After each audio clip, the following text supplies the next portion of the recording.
के बाद हम लोग प्रश्नावली 8.2 का प्रश्न क्रमांक 1 का तीसरा प्रश्न करेंगे और इसमें हमें cos 45 sec 30 और cosec 30 दिया गया है और इसके हमें मान ज्ञात करना है त्रिकोणमिति सारणी की सहायता से। तो चलिए सबसे पहले हमें जो दिया है उसे लिख लेते हैं। इसके बाद हमें इनके मान रखना है, वो भी आवर्त सारणी की सहायता से। तो मैंने आपको आवर्त सारणी खींचना बताया था और उससे हमने ये आवर्त सारणी खींची थी। तो चलिए देख लेते हैं। सबसे पहले क्या चाहिए, cos 45। यहाँ पे देखना है cos 45। ये देखिए 1/√2। तो हमने लिखा 1/√2। फिर ये बटे खींच दिया। इसके बाद sec 30 देख लेते हैं कितना है। तो ये हमने देखा इससे, ये देखिए ये है sec और ये है 30। तो sec 30 कितना है, 2/√3। तो हमने लिखा 2/√3 प्लस cosec 30 देख लेते हैं कितना है। तो हमने देखा cosec 30 2 है। तो हमने यहाँ पे लिखा cosec 30 2। अब हमने LCM लिया। तो LCM के लिए हमने ऊपर का भी ज्यों का त्यों लिखा 1/√2 बटे इसका LCM लेंगे तो इसका इसमें गुणा हो भी जाएगा और ये बटे में भी रहेगा। तो 2 + 2 करनी 3 और बटे करनी 3, इस तरीके से। तो ये बटे के बटे में है तो ये पलट जाएगी। तो सबसे पहले हमने लिखा 1/√2 और ये बटे के बटे में होने के कारण पलट जाएगी, तो करनी 3 ऊपर पहुंच जाएगा और 2 + 2/√3 नीचे आ जाएगा। तो सबसे पहले करनी 3 एकम करनी 3 और बटे √2 का गुणा इसमें होगा। तो सबसे पहले 2/√2, 2 का गुणा √2 में होगा तो 2/√2 प्लस √2 और √3 हो जाएगा √6, लेकिन 2 ज्यों का त्यों, क्योंकि संख्या का गुणा संख्या में होता है और करनी का गुणा करनी में होता है। यहाँ पर हमने 2 का गुणा √2 में किया तो गुणा नहीं हुआ है, साथ में लिख दिया गया है। अब इस वाले पक्ष का गुणा इसमें होगा तो संख्या ज्यों की त्यों रहेगी, लेकिन करनी का गुणा करनी में हो जाएगा तो करनी 3 × करनी 2, करनी 3 दूनी 6 हो जाएगा। तो ये यहाँ से प्राप्त होगा।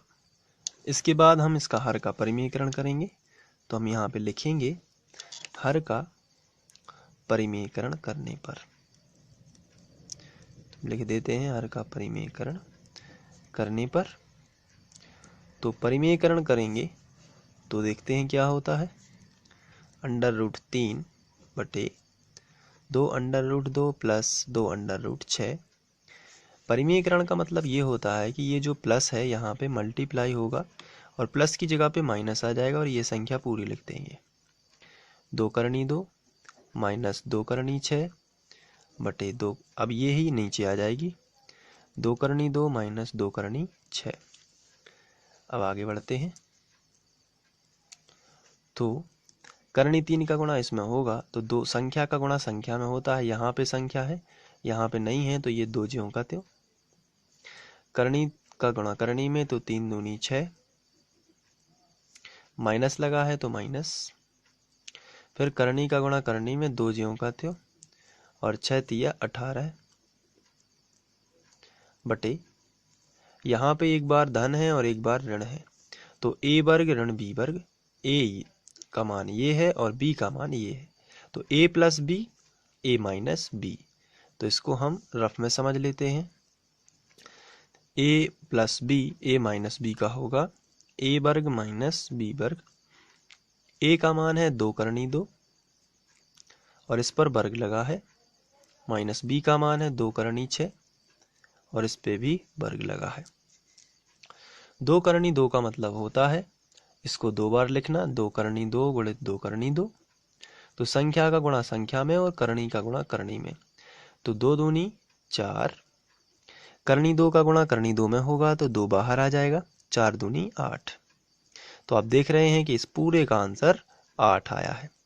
तो 8 माइनस इसका गुणा, इस पे भी वर्ग लगा है, इसका मतलब इसको भी हम 2 बार लिखेंगे गुणा में, 2 करनी 6 और 2 करनी 6, 2 दूनी 4, करनी 6 का करनी 6 में करोगे तो 6 बाहर आ जाएगा और 6 चौके 24।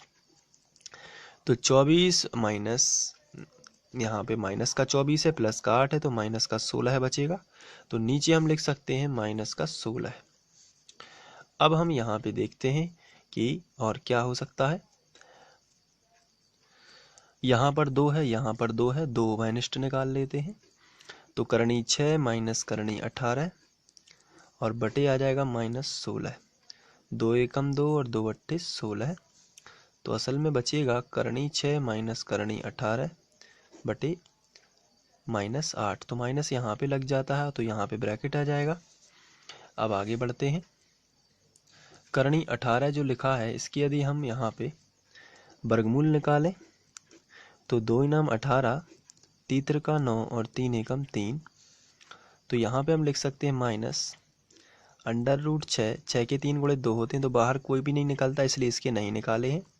करनी 18 को हम लिख सकते हैं 3 बाहर कर देंगे और √ आ जाएगा 2, क्योंकि 3 की जोड़ी बन जाएगी इसलिए 3 बाहर आ जाएगा और करनी के भीतर रह जाएंगे 2 और बटे में रहेगा 8। इसके बाद ये माइनस जो है इसका गुणा कर देते हैं तो माइनस √6 रह जाएगा और माइनस माइनस हो जाएगा प्लस और 3 √2 और बटे में आएगा 8। इसको आगे लिख देते हैं और इसको पीछे लिख देते हैं। तो 3 √8 प्लस वाला आगे लिख दिया, माइनस √6 इसे पीछे लिख दिया और बटे में आ गया 8 और यही आ गया आंसर। तो इस तरीके से इसको सॉल्व कर सकते हैं आप। Thank you.